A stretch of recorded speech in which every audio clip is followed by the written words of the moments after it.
Hello, I'm toycat, and one of the most interesting questions around the Russia-Ukraine war is why is it exactly that Russia chose now as their moment to invade their neighbor that they'd been close with for so long, and why is it that even after they finally got these huge concessions, this massive amount of territory that was being offered to them, they still decided to bombard these talks by bombarding civilian targets? Why is Russia not giving up on the war, even as it seemingly stalls? I want to answer that question today because on the surface, you can look at Germany's rearmament and you can see Europe's power balance shifting. On the surface, you can see them voting to bring in voluntary military service, where if not enough people sign up, then they'll heavily encourage more people to do so. You can see this huge balance of power shift, but I think there's a more important shift, which is Russia's overall level of power within Europe. I think that Russia sees themselves as being at an all-time high right now, and so if you want to do anything that is militarily ballsy, now is the moment to make that happen. And let me back that up not just with vibes, but in fact with charts and data today. But first, just in case you're curious, Russia, there's a fun article from Al Jazeera that clarifies that they think the reason that Russia isn't giving up right now is because they think that they are on the upside of what is happening. Russia believes that they probably couldn't fight in for that many years, but they think that it's Ukraine that is running out of time. If they put the pressure on Ukraine, they will get a more favorable peace deal by not agreeing to even very favorable terms, because they think they can get very, very favorable terms. Obviously, Russia will eventually have some real problems. There is a ticking time bomb on Russia, but they believe that the bigger ticking time bomb is on Ukraine. But when it comes to ticking time bombs, we often think about military actions, again, when we're talking about conscripting people or whatever else like that. But actually, I think there is a demographic issue on the way, and let's talk about it today. So here is a really fun chart that I think is really worth looking at if you want to understand Europe. It shows the depopulation, or at least the underpopulation of European countries. So this is the year when the 2021 population was first reached. Any country in this color of green that France, Turkey, Norway, and the UK are in means that they have reached their all-time peak off that country in 2021. However, if you look at any other country, you can see that their peak was reached before that. The earliest peak is Ireland, which obviously had a famine, and as an Irish person, I'm gonna resist talking about that one too much right now, but instead we'll say that Ireland went through something that is a little different to every other country on this list. But if you look at every other country, what this represents is a population decrease, which means that their population has been declining since around that time, or at least there was a big event that they still haven't recovered from, which is how you can describe Ireland, and I think indeed Latvia as well. But there is a serious issue with population shrinkage in a lot of countries. This partially happens, this especially happens when moving from the countryside to the city, and it partially happens because when people are living in cities, they have fewer children, but also it happens because a lot of people in your country, instead of getting immigrants in, you have your people leave the country and sometimes never come back. So looking at Europe, you can see there are some fascinating numbers here. Latvia hasn't recovered since 1922, Bulgaria hasn't recovered since 1940. Ukraine is a high that hasn't been reached since 1963. By the way, Holodomor, really disastrous thing. If you like your famines, if you like the bottom of a webpage, it's like if you liked this, you might like that. If you like reading about the Irish famine, you might indeed also enjoy reading about the Holodomor in Ukraine. But interestingly enough, we've also got Russia, which has a population that peaked in around 1986. It still has a lower population now than they had back then, and this is a problem not just for population, but for every other metric that's a knock-on off that. So here is the world's population pyramid. If you've never seen it before, a population pyramid is one of the most crucial ways to measure a country. You can see how many people are each age and each gender, and in the world, we had our biggest baby boom about 5 to 10 years ago. And as a result of that big baby boom, our population will still keep increasing until around about the year 2080, when we're expecting that it will fall quite dramatically, or not dramatically yet, but it will eventually fall quite dramatically. We will reach peak human somewhere in the next century, and then it will start to decline. But this is as a civilization. If we look at Western Europe, you can see that peak has been reached about now-ish. Maybe with increased immigration, this will go up, but Western Europe has reached its peak right now. Whereas if we then look at Russia, you can see exactly what I'm talking about. The Russian Federation had its peak in 1986 or so, and then it had a double bounce about 2021. But just before the war started, Russia started going through a serious population decline that isn't expected to go very well for them at all. Indeed, look at this population pyramid and you can see, yeah, there are way more people aged 35 25 to 39 than there are age 0 to 4. There are every population slice should be even if people have children at the exact same time and they have the exact same number of children, but people are having fewer children and having them later or not having them at all. And as a result, we have this huge imbalance that shows that Russia's power is going to decrease on a person level, but also when you compare, when you consider the world populations going up, the number of people who live in Russia is going to go down, especially relative to, say, the rest of Europe. If we look at Europe as a whole, again, look at this. Look at this is Russia's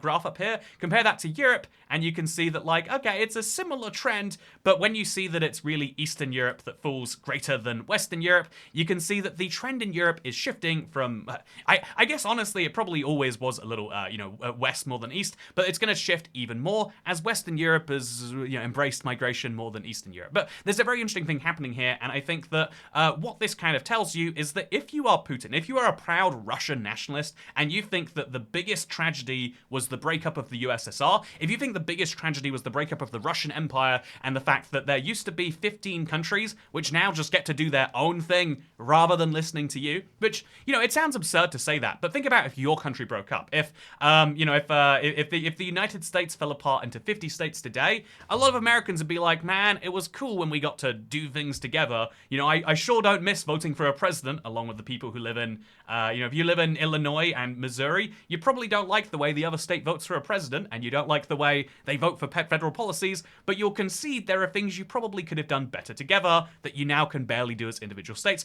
And so that's how Russia feels, but with a more centrifugal model. That, like, oh, a lot of places that used to do cool things for us now want to do cool things for the EU, or they want to do cool things for for China, and that is a big, drastic problem, I guess. And so, yeah, I think when we're talking about population, Russia will continue to decline at a rate faster than the world, and this has a knock-on effect to military power, but it also has this huge effect on GDP. Here is a fun Wikipedia page, and again, I think there are so many ways to measure GDP that you shouldn't take these specifics perfectly here, but they have a really fun page that shows exactly what each country's GDP was in a given year, so you can follow the trends and get some data. But they also have countries, the date that they hit certain milestones, and if you look at the first year that countries hit 1 trillion, the United States was first in 1969, then it was Japan about a decade later actually, and then almost another decade later, the rest of Western Europe kind of caught up to that, and then another decade later, there's China, and then after that was Russia. So Russia hits $1 trillion USD in 2006, and then it hits $2 trillion USD in 2011. But then notably, this huge upswing trajectory that Russia was on seemingly just stopped. Russia's GDP growth, Russia's growth of their economy has kind of started to flatline. And this is something that is notable when you look at the fact that there are 100-something million Russian people, but yet their GDP per capita is solidly, it's 49, like it's fine, or it's, 68th if you go by nominal instead. But the fact is that, like, no matter how favorably you measure Russia's economy, it's still pretty rough compared to most European countries. If you look at the Netherlands, and especially if you look outside of Europe and you see, like, oh yeah, Singapore's doing really well for themselves. If you look at, like, there's a lot of countries around the world, like the Australias, that are doing super, super well. Well, Russia languishes as kind of like a middle income country. They've been overtaken by the Bulgarias of the world. They've been overtaken by the Polands of the world. All of their former block of control has started to surpass them, and this is a great shame for any empire. As someone who is from an empire that kind of fell apart, I've got to say it's a little bit.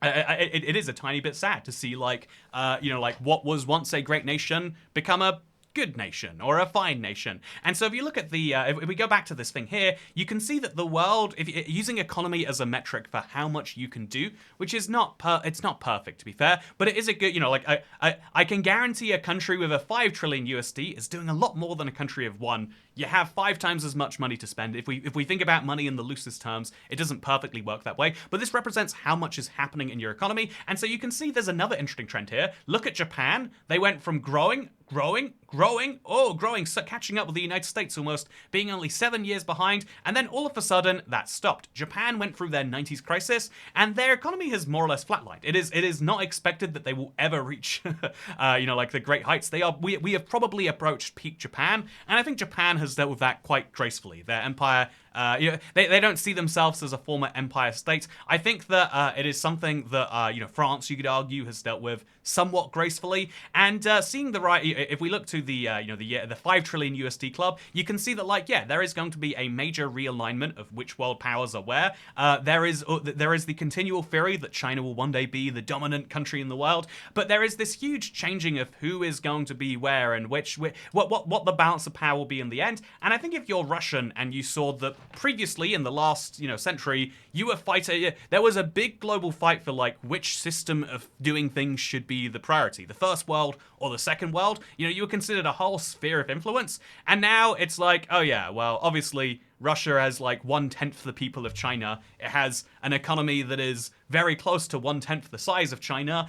When you see that happen, it can't help but make you think yeah, if this decline is continuing, if you want to do something, now is probably the time. And I think now is probably the time is a really dangerous piece of logic, but if you believe in something long enough, and if you're in charge as long as Putin is of Russia, then yeah, you realize that if you wait 10 years to invade Ukraine, then you're probably going to get a way less effective, a way closer to equal war, and maybe a war where their allies will help them out more. The pathway for Ukraine was heading them towards a Western direction, and the closer they are to the West, as they've now this war has made them jump forwards about a decade in that. But as Ukraine ends up closer to the West, they end up a less invadable target for Russia. And so if you're Russia and you see this idea that your territory should be bigger than it is right now, then now is the time to be invading your neighbors. I think that on a moral level, that doesn't back up on any level, logical level like that. But if you are in charge of a country like this and you have as much power as you do over a country that was as great as Russia once was,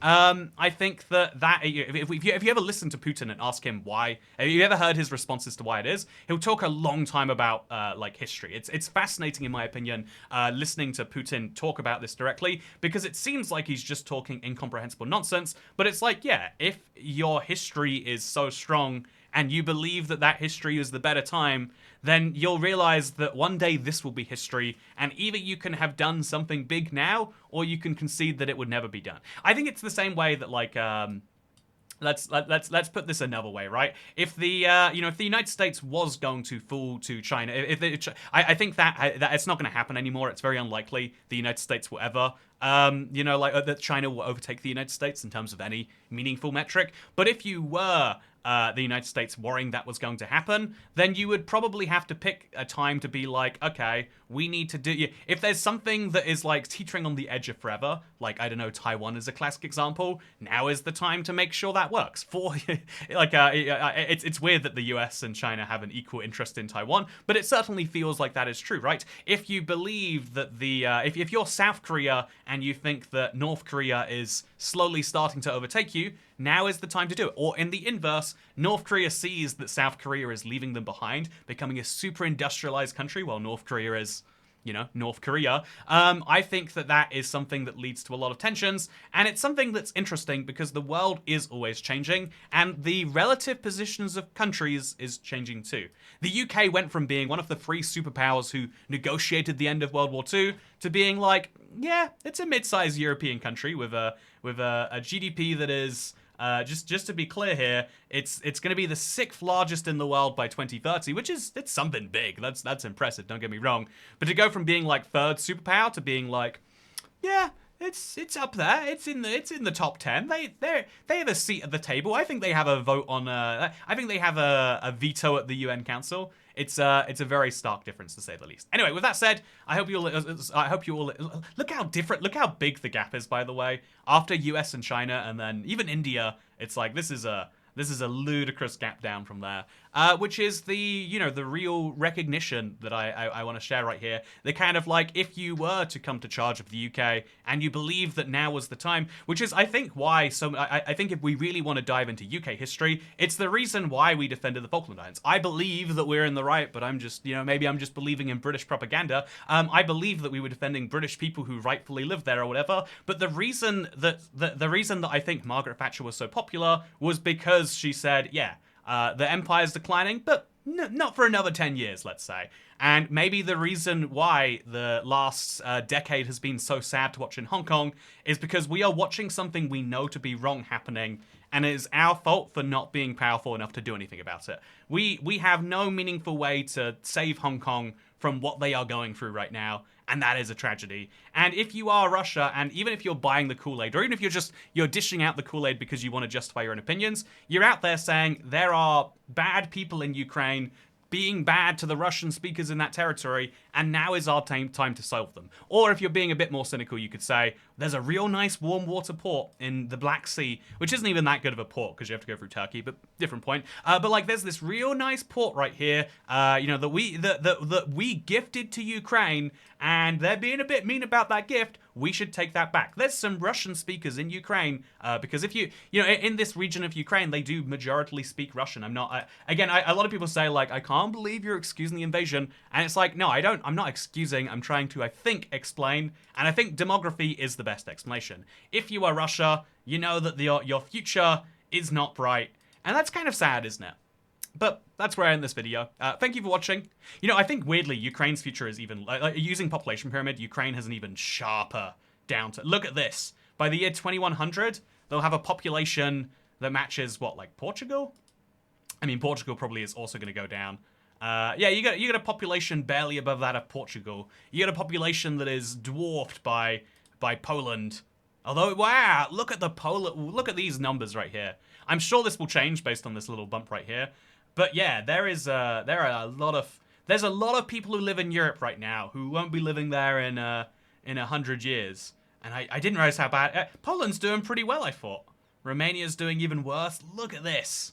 All of Eastern Europe is having this similar fall, and I think solving that is an interesting problem, because if you think about the European Union as being the, let's just 30 seconds, let's go for it. If the European Union is the analog to the United States, a bunch of places coming together to do something, whereas the west of the United States was largely empty, asterisk, we can't go into it right now, the east of Europe might have the opposite, that it starts incredibly populated, more than the west, and then ends up the reverse.